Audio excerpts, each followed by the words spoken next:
Okay, good evening, everyone. Thank you for joining on a wonderful Monday, chilly Delhi evening. If you guys are joining in from some other city, most good evening to you. Depending upon which city, which country are you joining? Hello, hi, and good morning, good evening, with respect to whichever city or country you're joining. Um, Today's live session is going to be very special. Of course, I'm going to talk about and chatter about the usual studying abroad and how to succeed uh, during your genuine study abroad practices. But what also I'm going to share with all of you are certain best practices, certain tips and tricks with respect to general test, English test proficiency, IELTS, TOEFL, GRE, GMAT, SATs, those kind of wonderful tests that actually can make a lot of difference in your study abroad profiles and in your overall applications as well, right? So, meanwhile, stay tuned, post your questions in the chat section, and I'll begin and answer a bunch of those for all of you. Okay. Uh, Hi, Abhishek. Thank you so much for asking this question. What financial documents are required um, for your international admissions? That's an important question, and that is asked by a lot of students to me who are planning to study. Of course, the documents vary from a lot from country to country, but majority of top destinations look for major four or five documentations. Okay, I'm sure you must have heard all of them. So number one is, of course, your mark sheets and transcripts. So mark sheets of your 10th grade, for your 12th grade. If you're planning for a master's degree, then of course your undergrad degree transcripts are required by the university. So make sure you have those certified original documents from your school and from your university. Another set of document will of course be your passport. So make sure you have your passport ready. If you haven't applied for it, apply for it. If you haven't applied for it yet, take help from various YouTube videos that are out there to apply. It's a very simple process, and you can get your study abroad passport or your passport in general within as less than as less than 2 weeks. Okay, if you opt for a Tatkal application, so make sure you apply for passport. The entire process can be done offline. You just have to visit the center once. Typically takes about 30 minutes to an hour to complete the entire process. So passport is very important.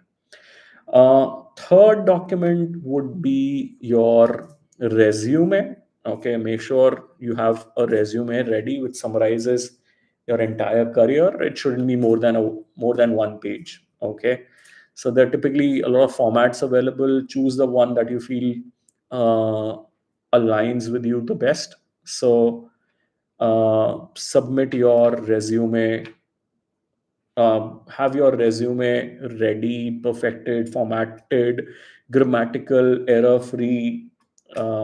Make sure you do that. Another document that is important, and I'm sure a lot of you must have heard of it, is the statement of purpose. Okay, I'll just type it here as well. Statement of purpose. So, what you might ask, what is a statement of purpose? So a statement of purpose is basically a document or something called as a letter of intent also, which you have to submit to your institution, telling them why are you interested in their institution. Okay, so a statement of purpose typically is about 1,000 word long. Okay, and there are certain points that you need to cover. For example, you have to introduce yourself. You have to give a little bit of background about your academics, about your work experience. You can also share why you chose that specific university. Okay, what did you like about that university that made you choose that? What you also need to do is you need to also mention why you selected that specific course as your course of preference. Okay, so write about that. What you also need to do is tell about your goals post studying at that specific institution or after you graduate. That actually helps you uh, right that helps the university choose whether your intent of coming to that university is genuine or not, right? So make sure you are writing all of that, covering all these aspects in your statement of purpose. Okay, then of course you have your LORs, which is basically a letter of recommendation. You either get it from your teacher, professor, supervisor, a lot of them. Okay, then of course your certificates, and majorly these are the most prominent documents that you are required to send. Of course, sometimes you have to submit your medical certificates and quite a few other documents, but that is something that you can arrange eventually. Abhishek, I hope that answers your question, and for a lot of others as well who have a similar question also. Let's take a few more questions. I see a bunch of them. Hi, Anish. Thank you for joining in. Abhishek has another question. How can I find housing and accommodation while studying abroad? Okay. Um, Housing and accommodation specifically in the US are of a couple of types. Okay. It can be an on campus housing wherein you select a hostel, you select a dorm within your campus. Okay. Or it can be off campus as well, where you decide to live and stay with a few of your friends. Okay, so depending upon what your preferences are, what your comfort zone is, you can actually choose either of the two, an off campus or an on campus accommodation. Okay, there are merits to both. There are certain cons, pros and cons to either of the two. For example, on campus accommodation typically is expensive, whereas off campus is relatively cheaper. You have more freedom off campus.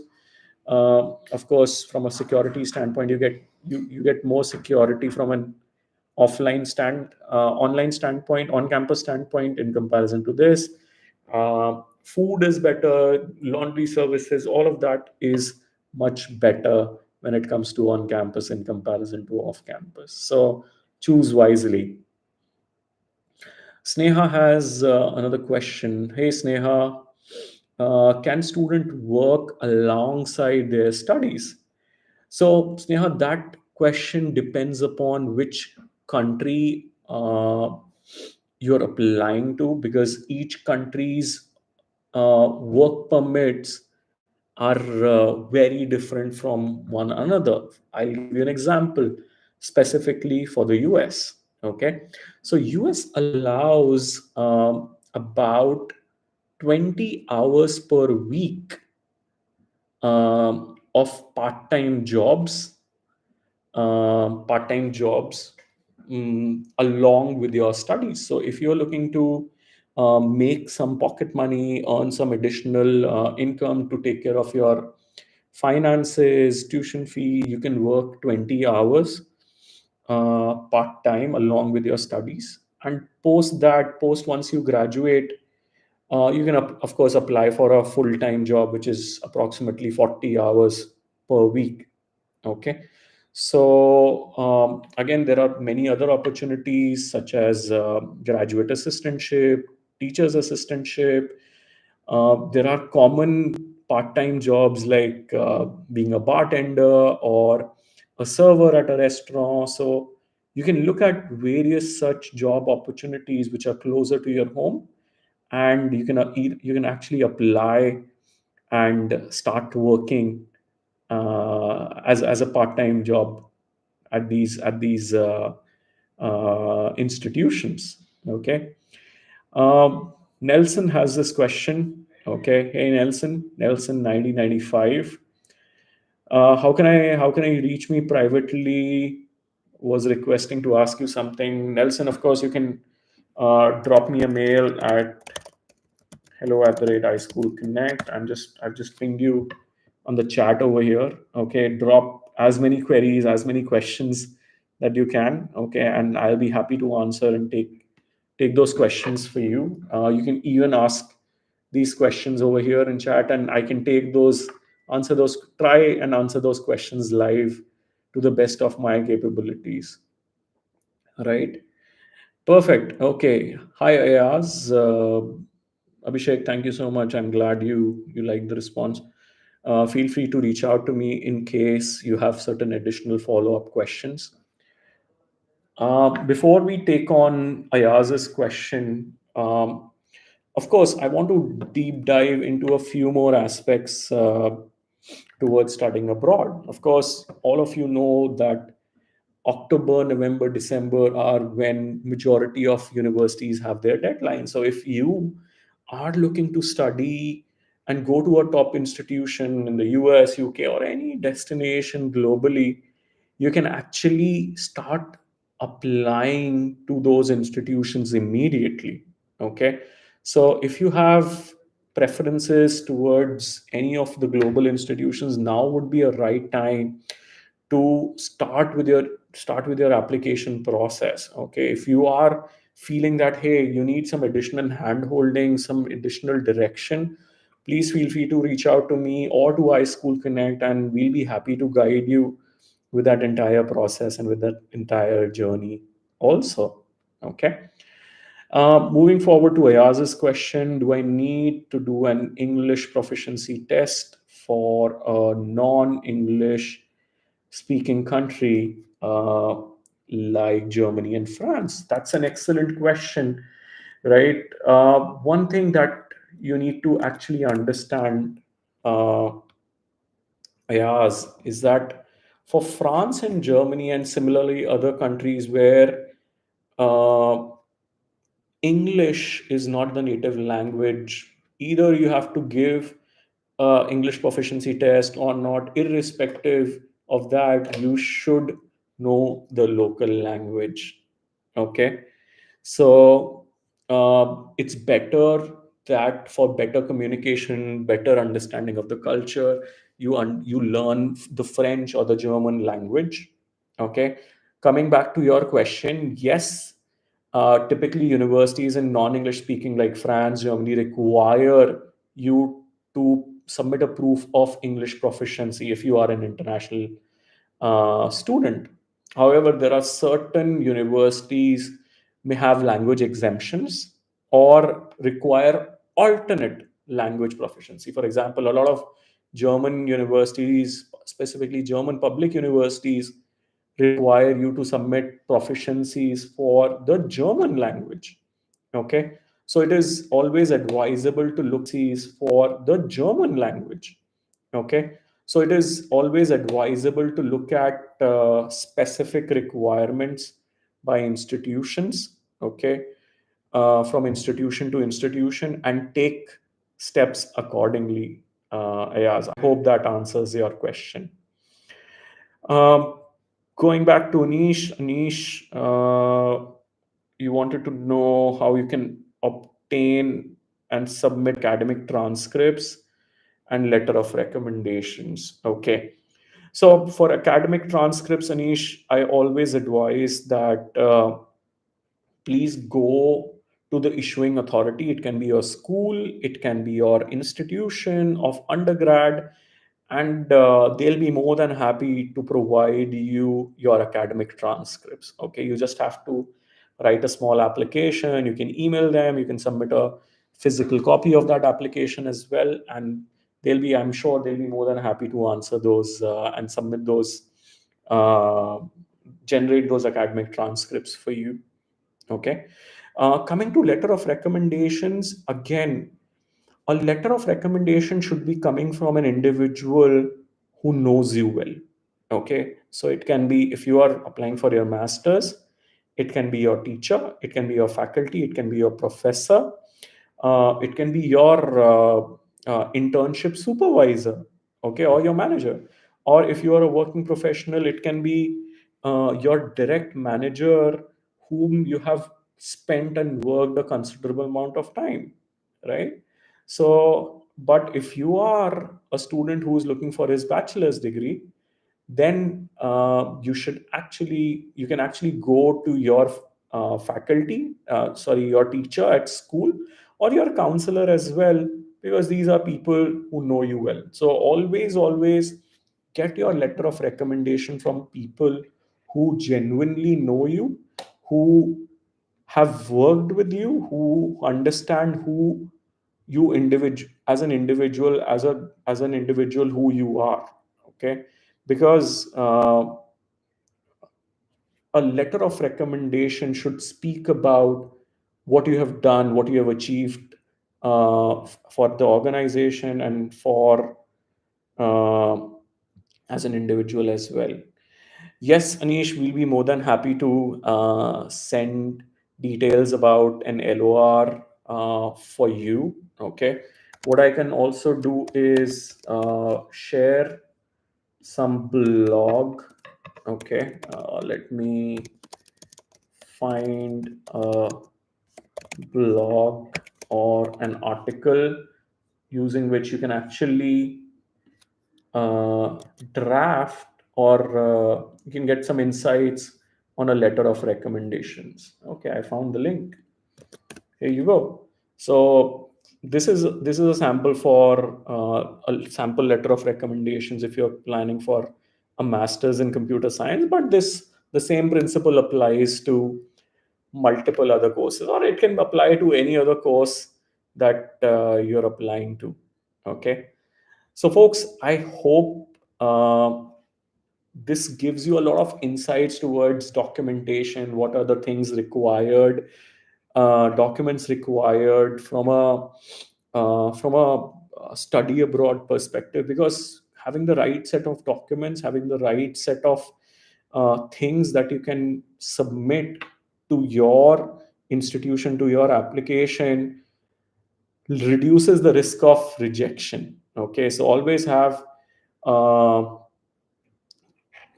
real and authentic documents. Try, don't fudge them at all. Okay, don't trust people who'll say that, hey, I'll create and fudge this for you, because the universities on the receiving end are smart, they are not foolish. Okay, they are able to see, they are able to tell whether this document is fake or not, and if they catch you, you will be banned in that specific country for life. Okay, so whenever you're submitting documents, please be authentic, please submit original copies of original documents. Don't fudge them, don't trust people who say that, hey, if you have any document missing, please reach out to your respective issuing authority and request them to give you those documents. And in case you come across any confusion, of course, we are there. iSchool Connect is there. I'm there to support you with any additional information, and happy to assist you with anything and everything related to studying abroad and study abroad documents. So, thank you so much for joining in today for this short and crisp study abroad live with iSchool Connect. And please do send across your questions to us on hello@ischoolconnect.com, and we'll be more than happy to assist you and answer your questions. Until then, see you next time. Take care.